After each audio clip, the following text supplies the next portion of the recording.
I wanted to target out this first subliminal because I just thought it was hilarious. The LeBron situation is just getting more and more toxic by the minute, and you have to love it as an NBA fan. Now guys, I love LeBron James, don't get me wrong, but I feel like he's handled some things wrong in this situation with the Lakers' young core guys. I mean, come on man, you can't tell me this Lonzo video isn't crazy. The NBA is literally the greatest drama show on the planet. So for a little backstory, LeVar Ball went on FS1 today. And with that FS1 appearance, LeVar Ball took this opportunity to say as much out of the box stuff as he could, including saying his son is better than LeBron James. He said Lonzo is better than LeBron. He said Lonzo is better than LeBron James. And when he said Lonzo is better than LeBron James, he didn't manage to give one good reason why he thought Lonzo was better. This is why we love LeVar Ball. The guy is amazing. Oh yeah, and he also managed to try to sell some of his beautiful, awesome water on the show. I think it's BBB water or something like that. The stuff, he's got me. I want some now. Really? Look how it tastes. Wow. It slithers down your throat. You didn't know it was water. Wait, that would have tasted like water. Anyways, that's all beside the point. The problem with this is that Lonzo is still a Laker. LeVar wanted to get Lonzo traded. And I mean, it's understandable why he wants him traded. Lonzo's not put in the best environment right now in Los Angeles. Lonzo's a guy that really should have been dealt at the deadline. Oh yeah, and you add that on top of LeVar saying he didn't want Lonzo to play in New Orleans today when it's too cold in New Orleans, and it's actually warmer right now in New Orleans than it is in Los Angeles. I thought that was absolutely hilarious. Now, as funny as this stuff may seem to me, it's not all entirely funny. Some of this stuff is incredibly stressful and incredibly emotional for the players. Brandon Ingram was forced to go through this the other day, and honestly, it's not that great, you know? I mean, I can't imagine being put in this position. And if you thought Brandon Ingram's situation was bad, well, JaVale McGee may have gotten things that's had worse. They just presented it to him at the game LeBron James didn't play, because McGee didn't play in the first one when they played in Golden State. I would be pretty heartbroken if there was a mob of people chanting that I'm not good enough to get traded. That's just me, though. So I want to know what you guys think on the LeBron situation down in the comments below. Is he handling this incredibly wrong? I'm not sure that it's all LeBron. I think some of it has to do with agent Rich Paul. But speaking of Rich Paul, we're about to transition to the Anthony Davis news. Now, there's not much Anthony Davis news. We're all shocked right now, right? Everybody expected him to get moved at the deadline. And now he's on a one-man mission to turn the Pelicans locker room even more toxic than that locker room already is. So apparently I'm one of the few Pelicans fans that thought the Lakers deal was pretty solid. Apparently there's a big divide between the rest of the NBA and Pelicans fans on if the deal is good or not. Now, the only reason I think the deal is amazing is I think that LeBron and Anthony Davis and a bunch of buyout guys and G Leaguers isn't good enough to make the playoffs in the West. I've watched Anthony Davis over the past, 8-9 years. And to be honest, I feel like I have a good gauge of what LeBron is capable of at this point in his career. And I know that they would be one injury away from being easily a top 10 lottery team. See, my train of thought is the Pelicans roster right now would be better than the Lakers roster with just LeBron and Anthony Davis. And if Anthony Davis can't lead that team to the playoffs, it was actually pretty well-rounded, I would say, then I doubt he'd be able to save a falling Lakers team. Now, they would probably get pretty close. Heck, maybe they would make it. But there's so many issues going on with that team that I'm just not sure that they would have been able to bounce back. You can argue that all of the issues would have been traded to the Pelicans, but I don't know, man. It's just my opinion. All right, so are you guys ready? This is probably unpopular opinion of the century. I think that Brandon Ingram and Jason Tatum have similar potential. Now, somewhere along the line, Jason Tatum became the NBA's love child. Everybody loves the guy. Rightfully so, though. He's a good player. He's really good off the ball. He shoots the three-pointer really well. And, I mean, he can create his own shot, even though he's kind of falling in love with that Kobe shot. You guys know the one I'm talking about. Crossover, fade away. I know a lot of people are going to think I can't hoop after that, but let me show you, man. My form's nice, bro. Hey, I'm also 6'10". I have IRL hooping videos coming out soon. Anyways, I don't know. I like Brandon Ingram a lot. He's only 21 years old. And after a move like this, after being outed by a teammate like that, I think Brandon Ingram, a switch would go off. He has so much potential. He has, he's like probably in the 99th percentile for length. The guy can score off the bounce. So you guys see Tatum's stats, which are pretty good. Like I said, the guy's a beast. The guy's a beast. But I also think Brandon Ingram is also a beast. I think Brandon Ingram, he suffers from people expecting too much of him too early, which is a common symptom of things in Los Angeles. Now, Los Angeles also shipped off D'Angelo Russell not too long ago. D'Angelo Russell has been having such a good season. I did not understand the trade at the time. I understand, you know, maybe some toxicity, maybe some chemistry things, but D'Angelo Russell is really good at basketball. Now, one thing Brandon Ingram definitely needs to do a little bit better is shoot the three. Goodness, he has struggled from the three-pointer this year, but that is something I have a ton of faith in him developing, and that may also be what separates me from your average Jason Tatum, Brandon Ingram argument. I also feel like I may have been a prisoner of the moment, because if Anthony Davis continues to play and he gets hurt, then what? Then what, Pelicans? I mean, can you really sit a player out and not get fined? What I'm trying to say is, I think that the NBA is going to make the Pelicans play Anthony Davis. Now, I could be wrong on this, and you guys could let me know down in the comments below. But again, if you don't trade him by this deadline, and Anthony Davis has a significant injury, we're kind of screwed, right? You can literally get nothing for all NBA Hall of Fame first ballot Anthony Davis. I'm not here for that, guys. Okay, we talked entirely too much about that situation.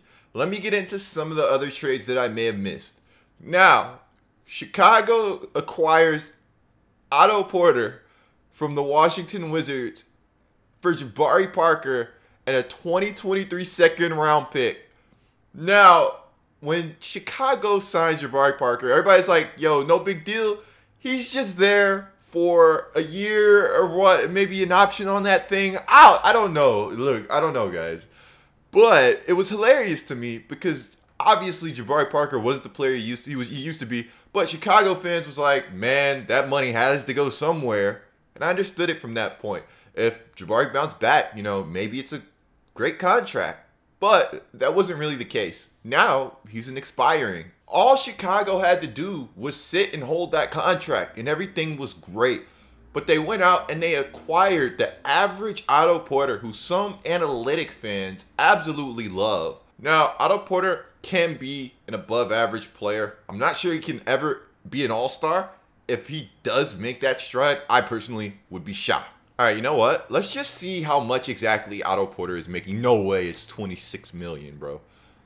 The guy is due $26 million. He's due $27. It goes, oh my gosh, it gets worse. Chicago, what are you doing? Now, people are like, Chicago's not attracting free agents. Cap. Money attracts anybody. You can get an above average player that might turn into an all-star if you're paying them 28, close to 30 million a year. I don't care what anybody says. Money talks, man. But I can also see why you don't absolutely hate the trade if you're a Chicago fan. You want to be positive. I don't blame you. Otto Porter is serviceable. And it's interesting that they finished the deadline with Levine and a couple of other guys. All right, let's get it started, man. I'm going to pick up right here. When Miami traded Tyler Johnson to Phoenix, that's kind of when I knew that Phoenix wasn't really getting Lonzo, and I think they knew that at that point. Yo, the Chicago deal again, man. Shout out to the Wizards. They created some space, and then they did that trade with the Pelicans. That was an interesting trade. That was a bad trade for the Wizards, I think. But they are trying to create more space, so I understand it. I'm really just trying to hit some of the bigger trades here. The Kings are trading Justin Jackson and Zach Randolph to the Mavericks for Harrison Barnes. Now, this happened mid-game, and everybody was shocked. LeBron James even came out and dropped an IG post about the Harrison Barnes situation. Are you kidding me, LeBron? So let me guess, it's cool because they had to do what's best for the franchise, right? This man, while he was traded, literally playing in the game, had zero idea. Cap. That was actually wrong. I'm not knocking who traded him because it's a business and you have to do what you feel is best. But I want this narrative to start to get a real change, and not when a player wants to be traded or leaves the franchise that he's selfish / ungrateful player. But when they trade you, release you, waive you, cut you, etc., it's what's best for them. I'm okay with both. Truly, just call a spade a spade. Now, players, as long as they leave on not like bad terms, I don't think they're viewed as negatively around the league anymore. I really don't. But I kind of understand where LeBron wanted to come from right here. It just really missed because Harrison Barnes knew about the trade. He opted to play. Now, it's kind of funny too because LeBron has been having these trade rumors swirl around his team, and the guy tweeted a few days ago, where is Woj with the tweets? LeBron, are you kidding me, bro? Oh yeah, and Anthony Davis liked the post too. Bucks will send Jason Smith and Stanley Johnson to the Pelicans for Mirotic. Now, we might have gotten finessed. Milwaukee is now a super dominant powerhouse, and Mirotic is a perfect player for Milwaukee. I think he's a guy that they targeted maybe at a year or two, or at the last trade deadline. So they get their guy, and they get him for cheap. Mirotic value depreciated. Such a bad move for the Pelicans. Now, they do get 4 second-round picks, but one of those picks is from Denver, and it's protected top 55. 3 second-round picks. Oh, yeah, the other pick is from Milwaukee. Milwaukee's the best team in the East right now, and they just got even better. 2 second-round picks. Now, these are still picks, but I mean, like, come on, man. You might as well sign undrafted guys at that point. 2 second-round picks from Washington. Now, Washington has been creating some cap space.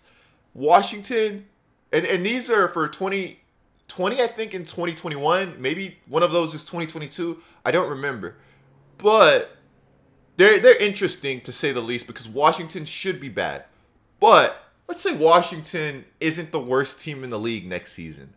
Those aren't exactly the late first round type of second round picks that you think you're getting. They're actually just 2 bona fide second round picks. People saw 4 second round picks and automatically thought New Orleans got a good end of the deal. I, being one of those people, not the case. Finessed. Alright guys, so here's where things get good. Toronto is planning to send Jonas Valanciunas, DeLon Wright, CJ Miles, and a 2024 second round pick to the Grizzlies for Marc Gasol. This is actually hilarious. The East is all getting better, and I have an actual tweet about this. You guys will see it in just a second. I love this, man. I love the Office memes. Philadelphia, Milwaukee, the Raptors. Then there's Boston, just sitting at the table, waiting and hoping that they'll be able to acquire Anthony Davis in the offseason. So this Toronto trade took me as a bit of a surprise. Jonas Valanciunas, for some reason, I know a lot of, well, personally, I knew Toronto fans that weren't crazy about him. DeLon Wright is a solid player, and I mean, I don't know. This is such a win-now move because Val is only 26. Marc Gasol is good. Like, he's good. He's good. He's good. He's so good at basketball. But he's a center that shoots under 50% from the field. You hate to see that. He's a guy that's, you know, having a really good year rebounding for himself. I'm not sure that, yeah, it's actually one of the highest rebound years of his career. What's that, 3rd? But he also brings passing. So, you know, you like that, but he's 34 years old, but his game doesn't rely on athleticism, so he could be good for, you know, another 2 to 3 years. The Raptors are showing to be another team not afraid to make the moves that, you know, they think are necessary to get over the hump. The East opens up, guys, and everybody just wants to go crazy. Like, everybody, 2024, everybody is just losing their mind right now, right? LeBron finally gets out of the East, and, you know, it's absolutely ridiculous. Woj was on fire today, man. Oh my gosh, you hate to see it. You hate to see it. You hate to see those two getting separated, but it's a business, man. Sometimes it's like that. Markelle Fultz gets a new situation. The Magic send away Jonathan Simmons, a first and a second round pick, to the Sixers for Markelle Fultz. Now, this is the 76ers admitting some draft fault, I believe. Markelle Fultz for Jonathan Simmons sounds bonkers. They could have had Jason Tatum. They could have had De'Aaron Fox. They could have had Donovan Mitchell. Hey, they could have had Lowry Market. There's a lot of players the 76ers could have had. But instead, they have a first-round pick and a second-round pick. Now, I'm not sure if there's any protections on the pick. If there is, then I like to trade a little more for the I think it's a good situation, you know. I think it's a trade that, you know, maybe both sides can benefit from, because Markelle obviously needed a new situation. Again, guys, we got to hand it to the Bucks. Random Bucks appreciation right now. How about them going out and developing a team around Giannis? That's what the Pelicans were honestly supposed to do. And they turn what Stanley Johnson or Thon Maker into Nikola Mirotic. Absolutely unbelievable. He was a guy that I thought may get traded to the 76ers the other day. That obviously didn't happen. So on the Anthony Davis front, the Pelicans actually plan to play Anthony Davis.